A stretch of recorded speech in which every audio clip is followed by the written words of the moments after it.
For the next 40 minutes, we'll learn more about the Micro-Credentials course that Pata has just announced today. We will have 2 courses that will lead the launch, and the opening round of courses look into AI and ESG. So first, we will have 2 experts who are behind the creation of these modules to introduce what they have created. Then one of them will join me on a panel discussion to go deeper into what course participants can expect to take home. So maybe to start, we will have Elliott Merschen, founder of Sigmund project, and the co-founder of Myriad MMGY Global, who has prepared a pre-recorded presentation on his course on AI.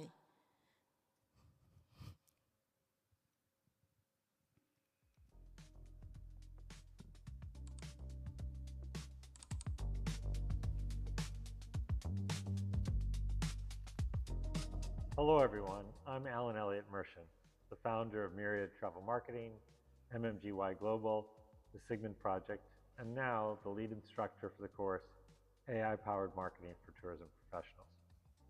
Let me start with a simple question. How many of you were asked to be doing more marketing with the same team and budget you had years ago? Today, a small tourism team can create marketing content that once required an entire production group. That's why we created AI-Powered Marketing for Tourism Professionals. It's a hands-on program where you'll learn to create videos, graphics, websites, research, and full marketing campaigns using the power of AI. It's practical, it's hands-on, and it's designed specifically for our industry. Remember, tourism is always about telling great stories about places. AI doesn't change that. It just gives us the tools to tell the stories faster, better, and to more people. Think about it as using high tech, so there's more time for high touch. Tourism is moving fast, and so is technology. This course will help you not only keep up, but hopefully get you ahead of the curve. I hope to see you in the program.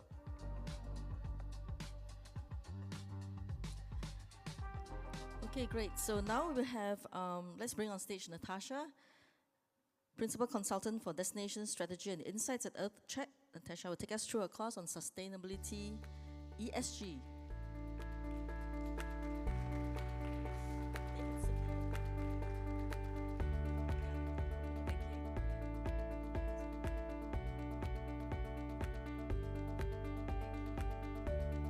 Fabulous. Good afternoon, everybody, and thank you so much for joining us. I also want to start with a question, and given that I'm here in person, a show of hands would be great in response. Please participate, otherwise I look crazy. So let's start with a question. How many of you have set or are working towards ESG, environmental, social, and governance targets?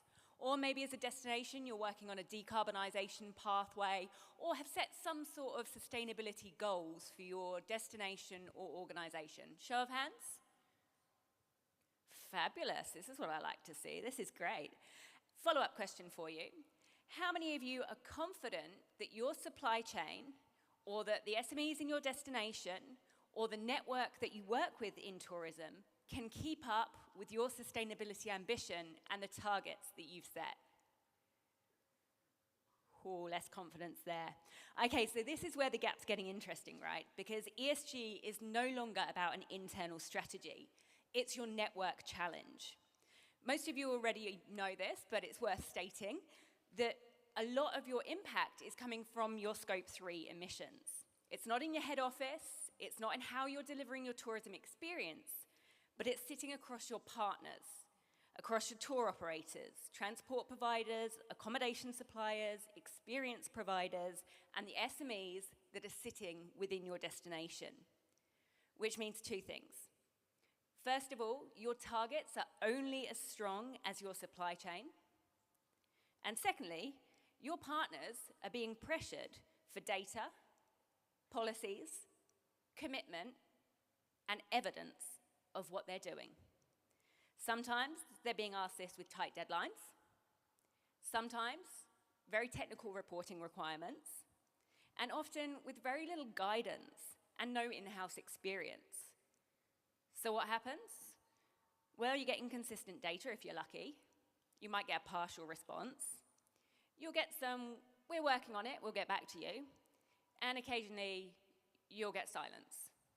Not because they're not interested, not because they don't care, but simply because they don't have the structure, the language, or the confidence to respond to you. So ESG becomes a friction. It becomes a friction in your procurement, a friction in the partnerships within our destinations, and a friction for sustainability progress. So here's the opportunity. What if ESG wasn't something that you asked of your supply chains, but something that we actively enable? Because when your partners get stronger, your data gets better.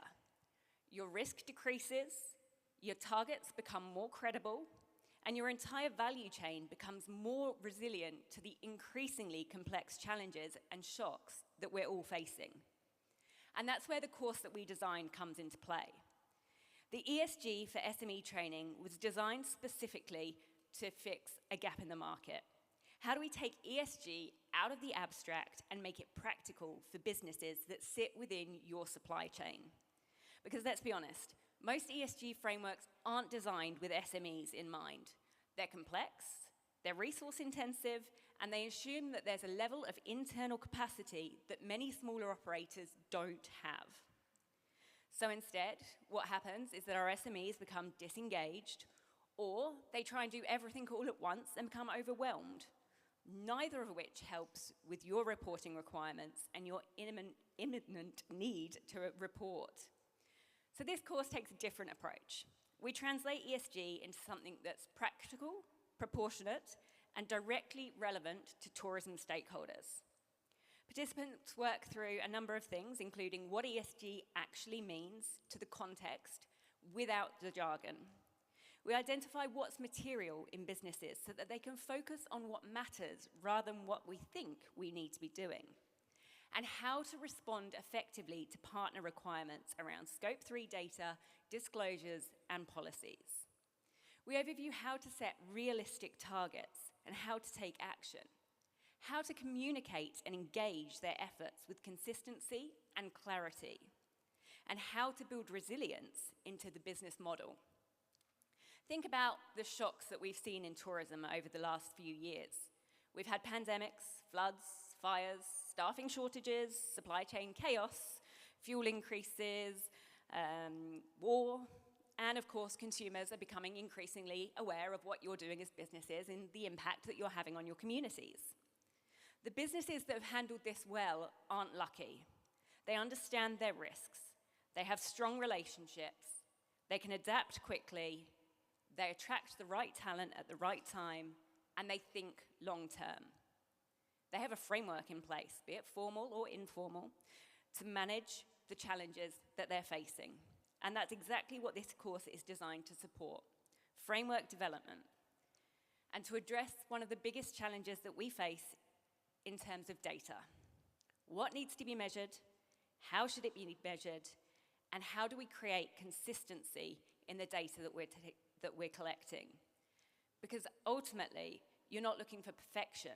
You're looking for comparability, credibility, and progress over time. So what's the value here for you as a larger organization, as a destination management organization, or as a government, other than your own upskilling, of course? There's better alignment. Instead of every supplier interpreting ESG differently, you're going to build a shared language and understanding and a common baseline around what ESG is. Next, you'll get stronger data and reporting. When your partners know what's being asked of them, how to respond, and the quality and consistency of information, it will improve significantly. Your data becomes credible. You're building capacity across your networks, and you're reducing the risks to your own business. And finally, we have a pathway for formal reporting, building the structures and approach required so that when the time comes, you can formally report on your ESG progress. And for your SMEs, the value is just as clear. Clarity on what ESG means for their business, capacity to respond to your requirements, and importantly, the confidence to engage rather than avoid the discussion. Because the reality is no single organization in tourism delivers an experience alone, nor can we tackle sustainability alone. Both are complex systems. And ESG performance is a reflection of that system. So the question is no longer, do we have an ESG strategy? It's, can our network deliver on the strategy? And if the answer is not yet, then this is a signal, not a problem. A signal that supporting your partners is not a nice gesture, but it's a strategic decision to reduce your own risk. So if you're looking to accelerate your own ESG journey, to strengthen your Scope 3 performance, and to bring your supply chain on the journey with you, then this course is designed exactly for that. And we encourage you to take a look and enjoy. Thank you, Natasha, for taking us through your course very quickly. I just want to let the audience know that if you've got questions about this topic on micro-learning and on ESG course, you can actually send your questions via Slido, and you can see the QR code somewhere. No. Yeah. We got that. Okay. All right. So shall we begin our conversation with an introduction to what you do at EarthCheck and what brought you to the organization? Yeah, absolutely. So for those of you who aren't familiar with EarthCheck, we work in sustainability advisory and certification across the world, so operating in over 100 countries globally.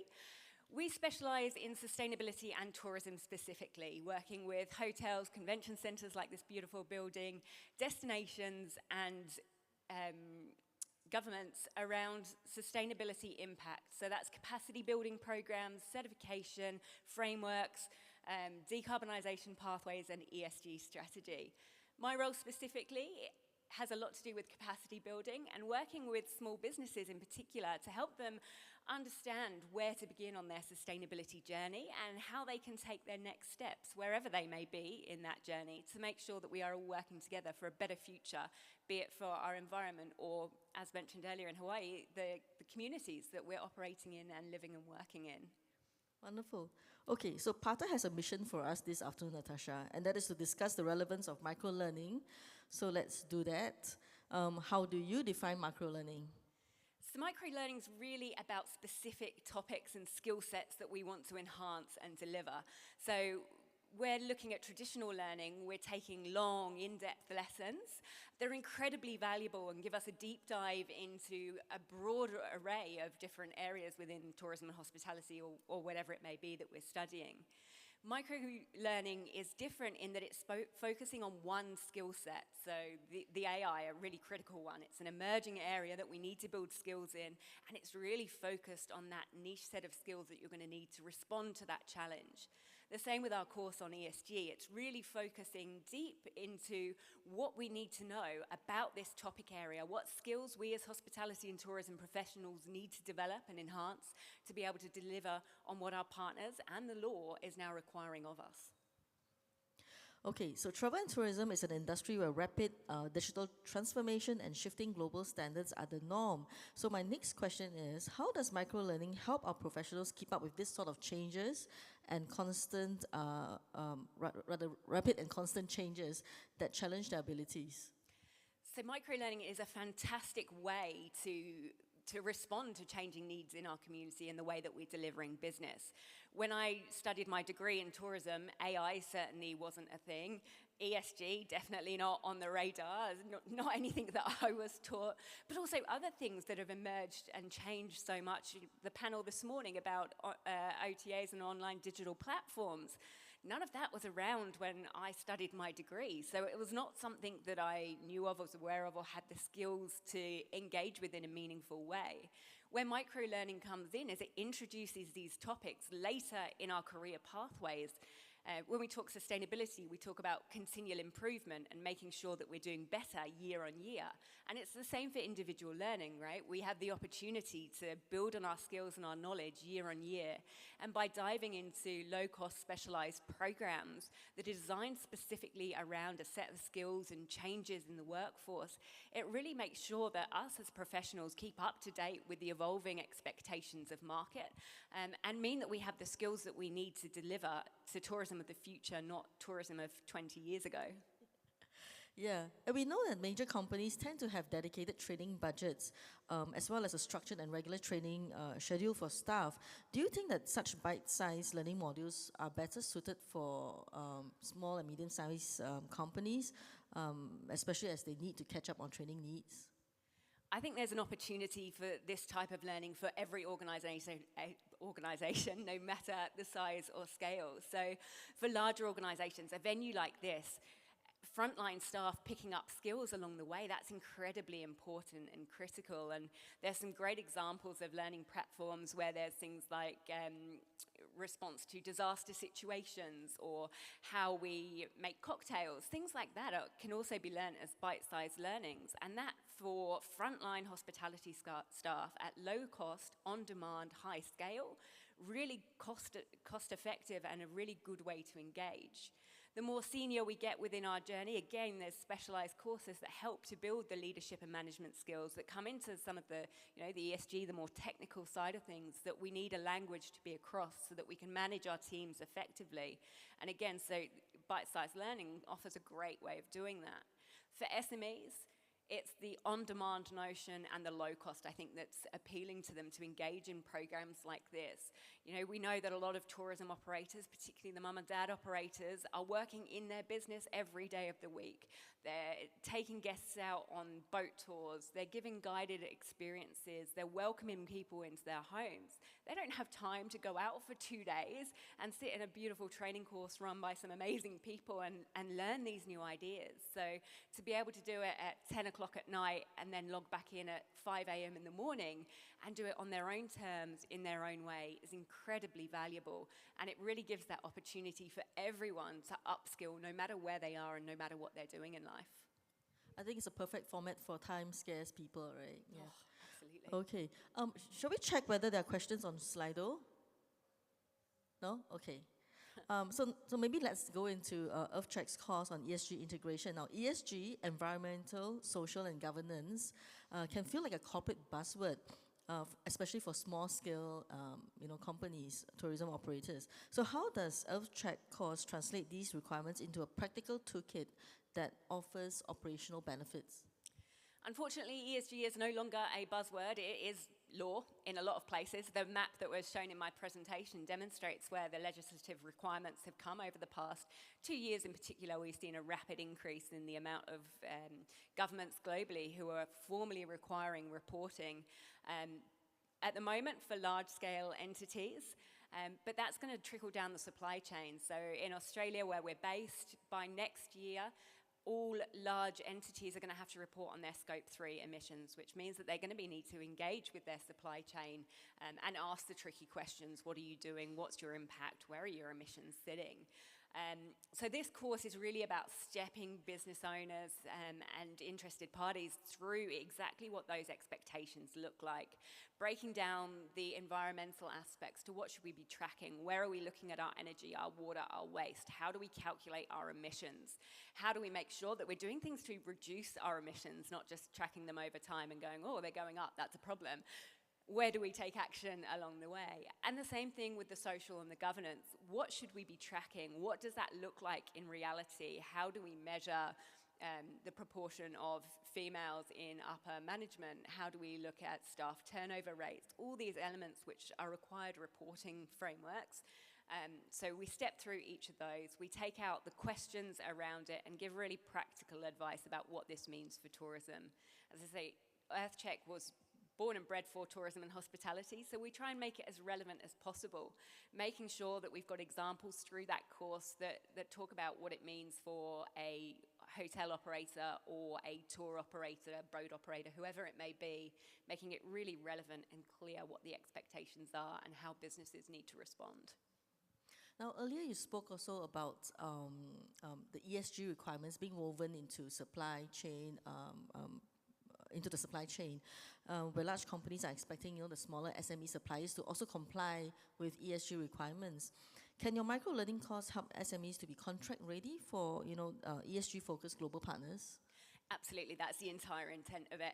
So we're really focused on making sure that everybody has the skills, the knowledge, and the frameworks in place to be able to report, so that when someone comes knocking on their door, they're not losing contracts because they don't know and understand what this language means. But it's about making it accessible so that they've got, when someone does come knocking on the door, they've got the right information, or at least they've got the support there if they need to turn to it. Now, a common gripe I hear from industry friends is that they're doing a lot on the ESG front, both internally and externally, but there's not enough awareness of what has been achieved. So I would like to know if your course will empower SMEs to measure and communicate their ESG achievements in a way that resonates with the traveler. It's a really interesting one. So there's two sides to this story. We see some who are going out hell for leather talking about what they're doing in terms of their performance with very little underpinning it, the greenwash that we start to see. And then we've got people who are doing incredible things on the other hand, who are hiding it away because they're scared of being called out for greenwashing. So they've got all this action, they've got their framework in place, they've got credibility underpinning their programming, and they're sitting there silently. It's interesting, so Booking.com's latest sustainability report shows that 85% of consumers are actively seeking sustainability when they travel, but a large proportion of them are finding it too hard to find information about sustainability, so they don't necessarily act on it because they don't know where this information sits.